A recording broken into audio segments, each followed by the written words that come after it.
আমি খুলনা থেকে সাতক্ষীরাতে পূজা উদযাপন করতে আসছি। তো প্রতিদিনই পূজা মণ্ডপে আসতেছি, এখনো পর্যন্ত কোনো বাধা বিপত্তি বা ওরকম কোনো কিছুতেই পাইনি আর কি। তো হচ্ছে আমাদের ভবিষ্যৎ প্রজন্ম যেন এইভাবে পূজা উদযাপন করতে পারে, সুস্থ পরিবেশে যাতে পূজা উদযাপন করতে পারে, এটাই আর কি কাম্য করতেছি।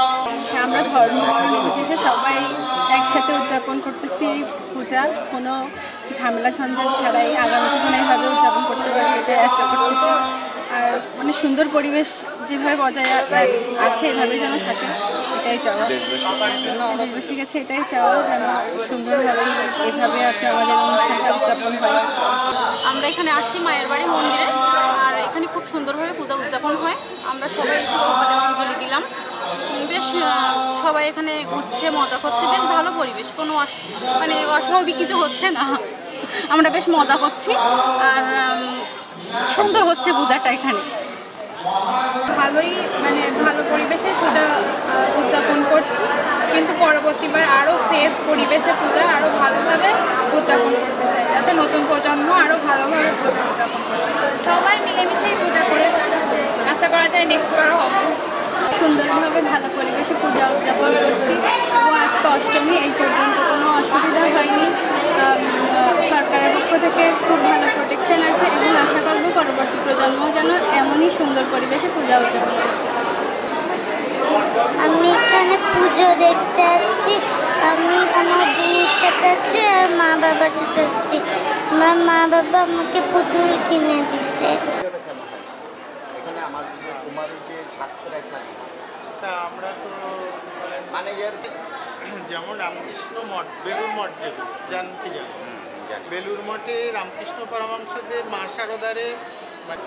আচ্ছা, এমনকি যদি এখানে যদি কুমারী পূজা একবার শুরু করা হয়, এটা ধর্মীয় করতেই হবে।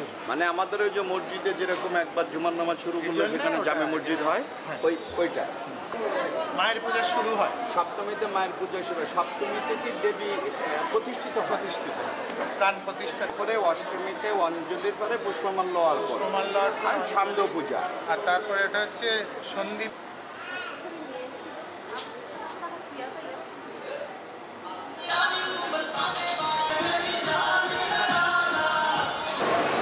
শুভ মহা অষ্টমী। আমি দাঁড়িয়েছি সাতক্ষীরা মায়ের বাড়ি মন্দিরে।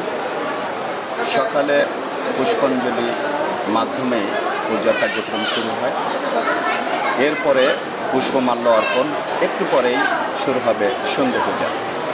তো আমি যেটা লক্ষ্য করছি, সকাল থেকে পূজারীদের দর্শনার্থীদের উপচে পড়া ভিড়, নির্বিঘ্নে নির্দ্বিধায় সুন্দর পরিবেশে তারা পূজা উদযাপন করছে। তো এখানকার পুরোহিতের সঙ্গে আমি কথা বলেছি। কুমারী পূজা উপলক্ষে মূলত সাতক্ষীরায় কুমারী পূজা হয় না। ধর্মীয় নীতিমালা অনুযায়ী কুমারী পূজা যখন একবার শুরু করা হয়, সেটা প্রতি বছরই এই পূজাটা করতে হয়।